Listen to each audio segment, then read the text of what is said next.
I'm here with Roger Kumble, the best director of all time, my favorite movie of all time, Cruel Intentions. You're very sweet. Yes. Thank you very much. So Roger, let's put a timestamp on where we are in filming right now. How far are you into filming and what did you film today? We are 4 hours ago. We hit the halfway mark of filming After We Collided, and today we're filming Tessa's dress and her entrance into the nightclub, and this whole sequence here is like in the book Tessa goes to Seattle with Vance and Trevor and Kimberly, and it's really kind of a nice fish out of water moment for her.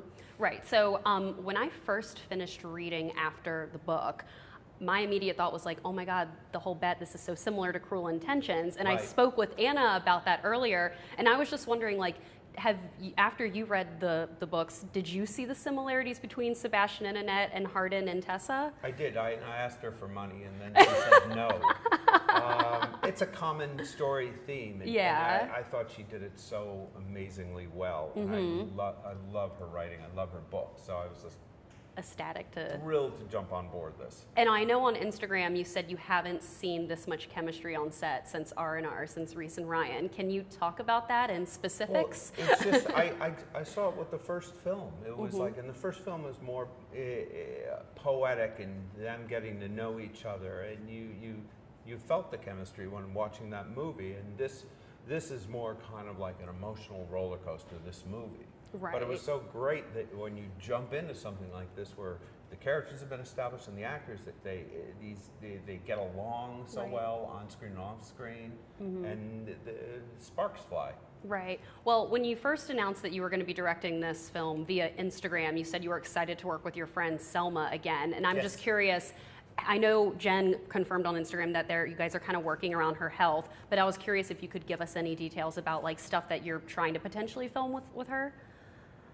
Selma, I love more than life itself. Yeah.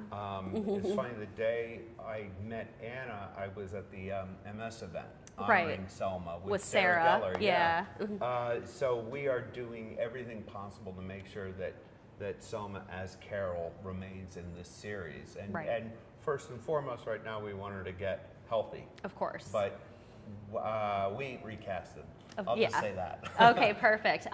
I also saw on your Instagram that you were listening to the audiobook of After We Fell, which is the third book in Anna's series. Yeah. Is that hinting at anything potential?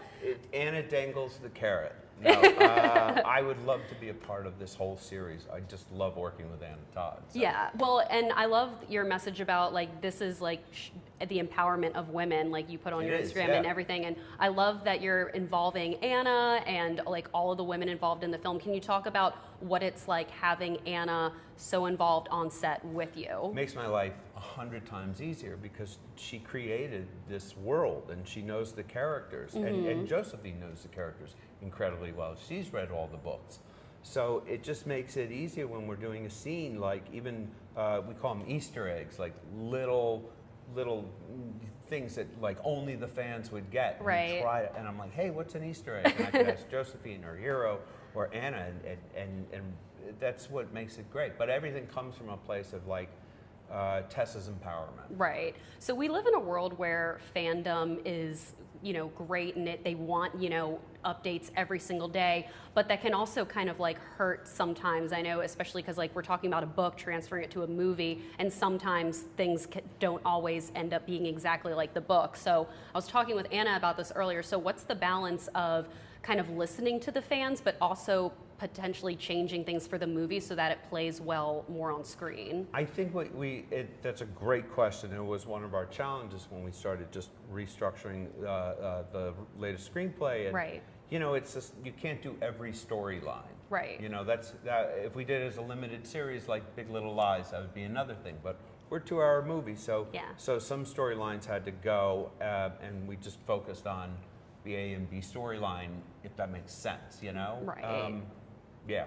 So, I mean, obviously with the events of after the movie, Tessa and Hardin are in a much more like emotional place, especially Tessa. And I'm sure that there's like a lot of emotional scenes, maybe even more so in this time around. You seem to like to have fun on set and keep things light, but how is it when you cut after, Hero and Josephine have filmed such an emotional scene. How do you keep things light on set after that? I actually find it's a lot, when I'm doing the dramatic scenes, it's a lot easier. I can joke around. Really? It's when I do the comedy scenes that I get very intense and serious, because the comedy is all about the timing. Yeah, and we're trying to infuse the like, cruel, intense. I always say this movie is like genre defined. Like you can't go to even though they don't have video stores anymore, you don't want to put it in a certain, a drama or a comedy or a romance or it's everything. That's After has everything. Yeah, it does. And that's what I was so attracted to this book. Yeah. No, well, thank you so much for your time. I really absolutely. appreciate this, and it was like so much fun to watch you guys film today. It's a I'm blast so excited hanging for the out with movie. them. I am too. Thank you, Roger. Thank you.